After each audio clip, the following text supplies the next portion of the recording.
Hey everybody, welcome back to another episode of The Expanse. My name is Ryan. Welcome back to the studio. And last episode on The Expanse, I had to go back and I wanted to make sure I covered a lot of the points.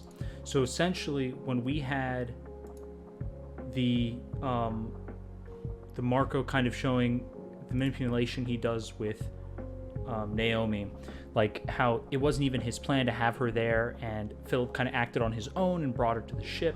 And you got to kind of see a sense that, you know, even on the personal level, he's crazy, man. Like, he really just is insane.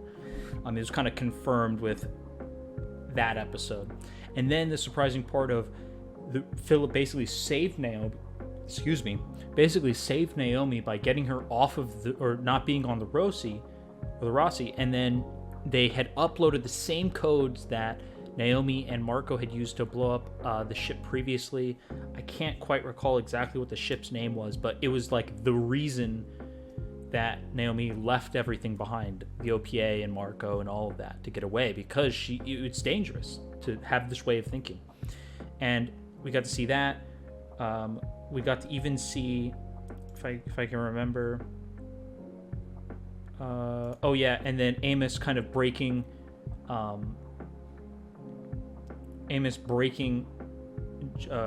what's her name? Clarissa out of prison. That's her name, right? But basically breaking her out of prison and kind of seeing that dynamic between them, and he sees a lot of, he relates to her, I guess, in a lot of ways.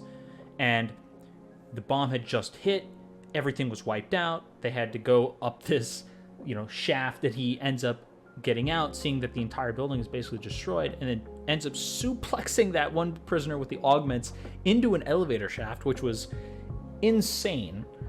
But even with that, I mean, we've had, and then Alex and Bobbie kind of finishing on this cliffhanger of finally seeing the Martian and now OPA new Free Navy or whatever is colluding by getting Martian ships. And of course that's the bounty. That just like makes sense, I guess. And I had my doubts about maybe what the Martians were doing, and I guess my theory still kind of works. Like, perhaps there's still some bigger plan at play where they're using this new Free Navy to supplying them ships to kind of use them and guide them in a way for their agenda that may be revealed later. We don't really know. But currently they did a core dump, which you guys had let me know. I thought when it meant by dump, it's like your dump, like the core itself was like thrown out of the ship, which I guess would be very stupid. But at the same time, I thought that it was like there were pellets and they dropped like the pellets out, but you guys had told me that there were multiple of them, or it's mostly just like a big discharge of energy, and I guess they just need to reignite it somehow, restart the reactor.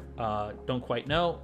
However, they're just flying off in a direction of space in the direction at which they dumped the core. So I don't know. Now they're off course and flying in space. I don't know how long this is going to take, or how much power or fuel they're going to be able to A, slow down, and B, get to somewhere that they can refuel, possibly to tell somebody safely. But last episode was intense, and hopefully it's more of the same for this, because I'm very excited to get back into it. This episode is called Tribes. The last one was called Down and Out. Made a lot of sense. But now this is called Tribes. I don't know what that means, but, we'll see.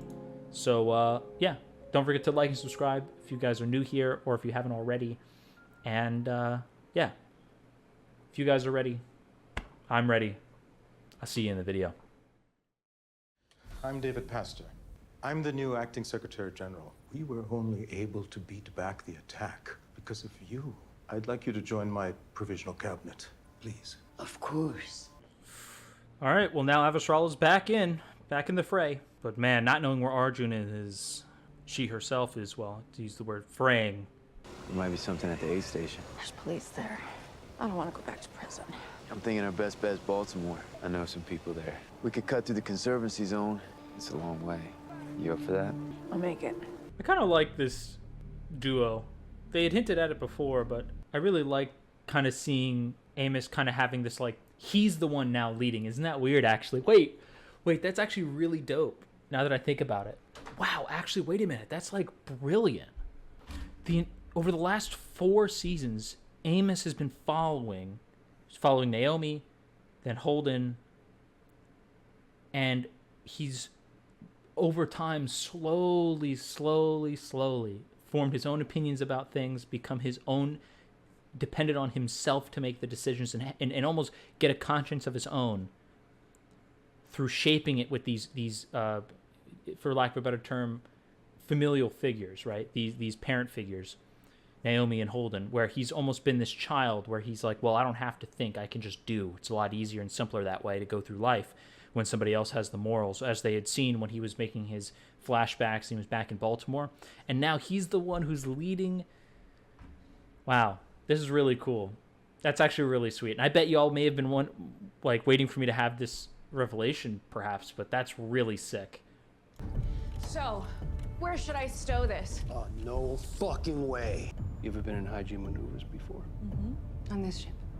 When we were the first people to go through the ring and survive.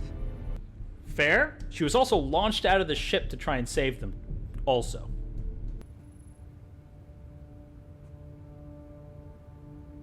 Oh no.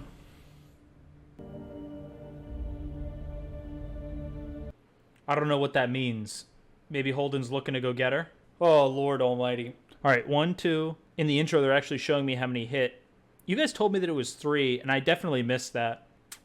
So, one question I do have, I guess, is if what they did was they had sent... They implemented codes when they built... When they redid the Rossi to where when they start up the reactor, they basically explode. But one thing that I want to know is when they did that, they got rid of it, I guess, by canceling it or going through and redoing the codes or getting new codes for it. But they're not, obviously, they haven't blown up yet, so who knows. But, Also, that message, now that I'm thinking about it, could be a trap because Naomi didn't really have access. She had to go through somebody else's means of communication. So how could she have sent it? But I don't know. Very weird. Maybe what if that message is like the reactivation of the codes? Like maybe that's a virus thing. Who knows? I don't know. I'm just trying to speculate here.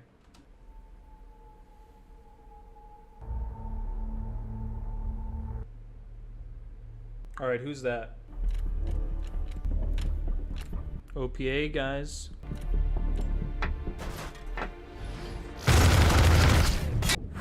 Oh, let's go, dude. Alex, now! Oh my god, the tandem of Alex and Bobbie. Oh, this is sick. I don't know why she waited to shoot the third one. Oh my god, no way, dude. Yo, is he gonna blow up the ship? Grenade is set. Let go, Bobbie, let go, let go. I'm coming. Oh my god. Holy shit, he just jumped. Oh, please grab him. Oh, okay. Woo, we're good. Oh, they're not done yet. Emergency startup. Go. Oh. Okay. Suck on that, mother. Okay. I don't know what I was thinking. I thought they got stranded in space. Immediately dashed those hopes. Kick-ass little fight scene there. I mean, little ambush there. Alex doing some Martian nonsense, marine type stuff. Just being a badass. You know how it goes. Sorry, it's my fault. Should have never let Naomi near come. She never should have been here in the first place. I'm sorry I brought her. Spade her. What? You heard me. Stop apologizing and correct your error and put her outside. You will show her mercy. I'll keep her in her cell. After what she nearly did Never to have to me. see her again, I You swear. will do what I tell you to. Doing yourself! Ooh, man. Philip, the choice was yours to make. What would it be? I asked you. Spare her life, Interesting. please. I knew there was the way that he treated her. I have more important things to do. Interesting. I knew that there was some good in him. Remember, like I think it was an episode ago or 2 episodes ago, all of this is coming together.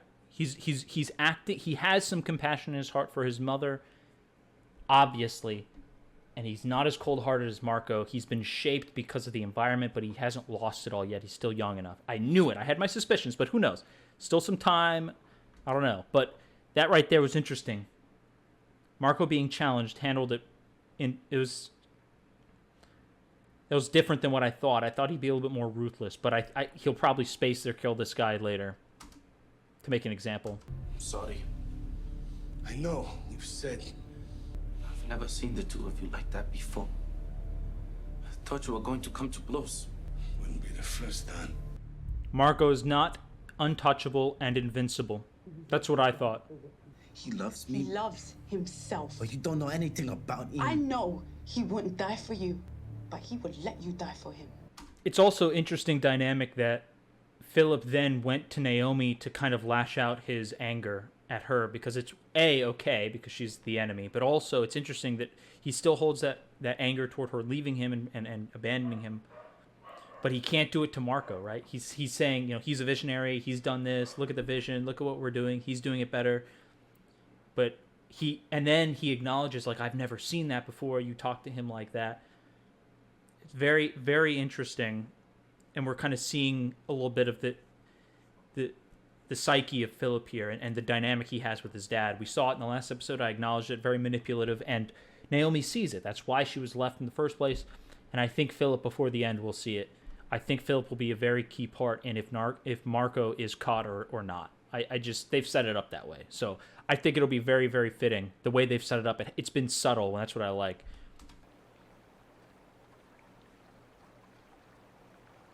I wonder where they shot this. She literally said it's so pretty. It's funny. Yeah, it is. You okay? I'm just burning through the last of the implant blocking agents. It's making my muscles cramp. You sure? No? I don't mean to make light. I'm sure she's a really good person. She lived like she was. What does that mean? There are ways that you can live a good life without being a good person. I like that. That's what Amos has been trying to do this whole time. Look, Ooh, that could be either good or bad. You feeling all right, miss? You look a little pale. I do have a little something we could drink. no thank you. We should get going. Amos got a weird vibe. I don't know if I'm supposed to or not. Could have stood that drink. Maybe a few more hours by that fire. I feel like I haven't been warm in years. What's going on? Making sure he's not following us. It's harmless. Maybe. The thing about civilization is it keeps you civil. Get rid of one, you can't count on the other. That's an interesting line. I grew up like this. Everyone else is playing catch up. We'll go this way. Towards the crazy asshole who's shooting people? Yep. Contact incoming. Multiple contacts, separate headings. They're jamming our comms. 1 MCRN light cruiser. 2 heavy frigate. Well, this feels like Free Navy to me. Captain, connection request on Type B. To me. Yep. MCRN warships. How could Marco have this? Oh. Well, damn. Oh. Obviously, this is gonna go well. Jama and associates. I knew there was a reason I liked you. Do you know who I liked? That's easy to guess. You killed him, and you killed Fred. They fought and lost and died because they betrayed all Belters to do the Ina's bidding.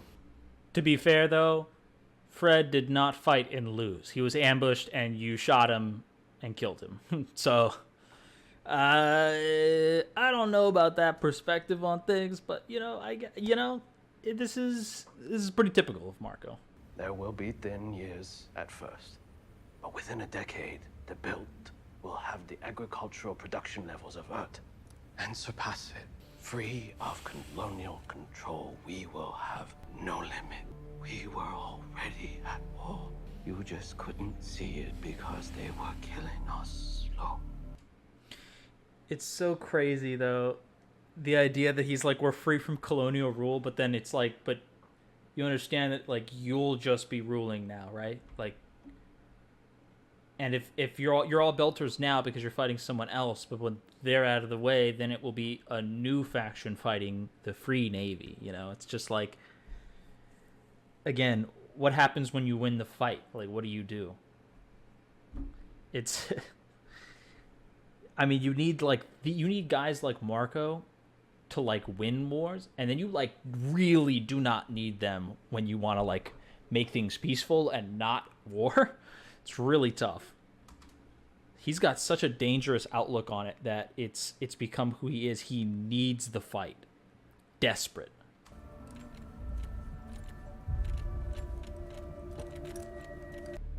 Maybe Drummer now knows that Naomi's on the ship. Wait, things could get very interesting now. Hello? Don't shoot me.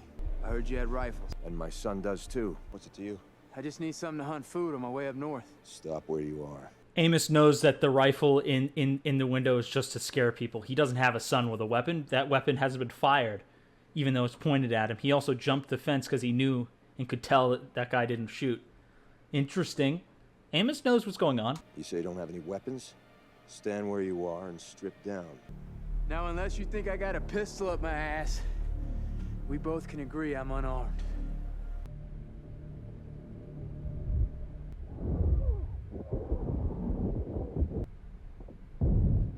Jesus Christ. Holy shit. Okay. Just like mauled the crap out of that. My God, dude. Just and then shot him. Didn't expect that, but I guess that makes sense. Why would she let Amos just die? It was also pretty stupid of Amos to do that, I'll be honest. I thought he had a better plan than that, but that didn't seem like that was very smart at all.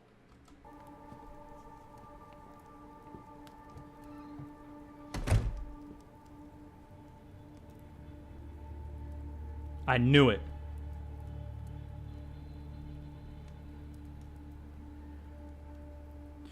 Maybe Amos didn't know what I knew. Gave him a little too much credit, maybe. I say we go. Go where? You think the Earthers are going to care whose side we say we're on? He's gonna unite 100 separate factions into one nation. And the only choice left for us is to join him or die. Damn, it's not really a good thought exercise, is it? This is Kamina Drama, a good friend of your mother. They were together on the Behemoth before Naomi left her to join her inners. And by doing so, saved every soul in the system. I'd like to hear that story. Is there anything you'd like me to tell your mother? There's no need. I can tell. Oh! Uh-oh! Uh-oh! You've messed up. You messed up, Marco and Filip. Drummer's not stupid. Ooh, buddy. Can't wait for the Drummer and Naomi reuniting. Oh, it's gonna be dope. Tell me about the Behemoth. It's hard to know where to start and even harder to explain how it ended. Who played along?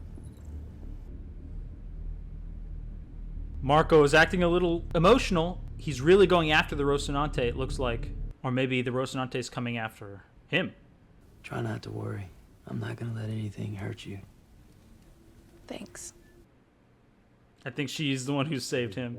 We went out of our way to murder someone and take his stuff just because we needed it. It's not the kind of thing good people do. Not even bad people trying to live like good ones. Yeah. Holden never would have approved a move like that. He's still learning. He thinks he's relapsing, maybe becoming the bad person all over again. Oh wow, they really ended it like that? Man, that's like that's a cliffhanger that I actually wasn't expecting at all. Wow. What an amazing episode, man.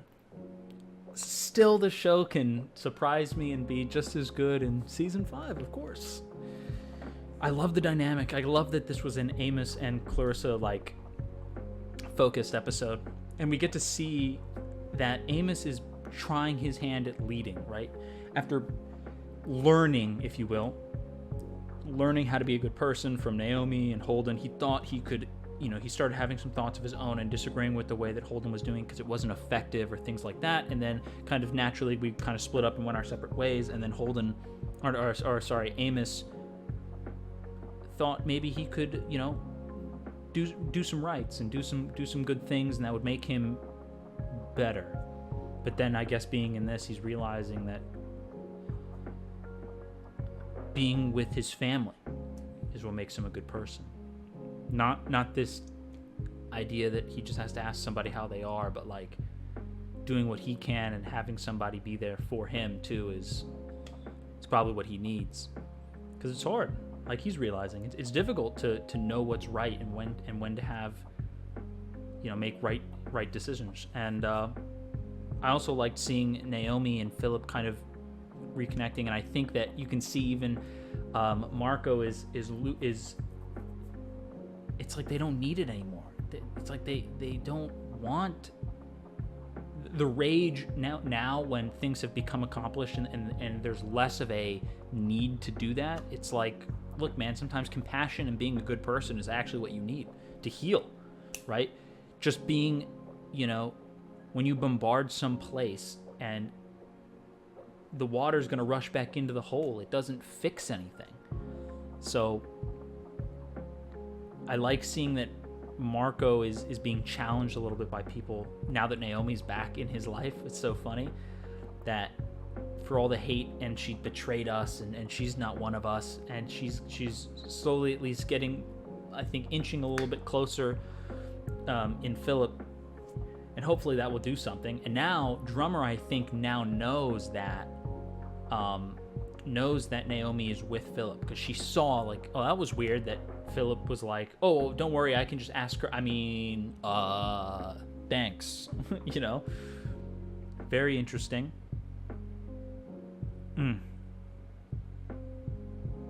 Just a very cool dynamic, very cool episode. I enjoyed it a lot. Hopefully you guys did too. I appreciate you guys for sticking around this long. I don't really have too many more thoughts, I guess, on it, just off the top of my head, but I'm sure you guys will let me know anything if I've missed anything or what I should think about. But I really enjoyed this. My big revelation and takeaway from this episode was that Amos is the one who's leading, and he's seeing how difficult it is to make decisions with being a good person, because he's had a lot of trouble doing that his entire life, and he thought maybe he could emulate it, but it's not quite the same. And it's great that Clarissa is kind of this person that is really making him think about being a good person, not just, well, I respect Holden or I respect Naomi and they can do things that I can't do or don't quite understand, so I just like doing that because it intrigues me that they can do things that I can't do, right? Almost like he looks more at the morality of things as like a practical skill that he doesn't have, and he's like, I'd love to learn that, but it's different. It's different. And Clarissa is kind of this person that is making him think of it less in a practical sense, like how we needed the supplies and this is good because I'm doing it for you and us for survival. And she's like, no, that's still a bad thing. And he's like, that is weird. Maybe I need to get back to Holden, you know, that kind of thing. Really sweet. I love the way they did it. But yeah, stop rambling. Really enjoyed the episode. Cliffhanger like usual. But yeah, that's all I got for you guys today. Appreciate you guys sticking around, and I'll see you in the next one.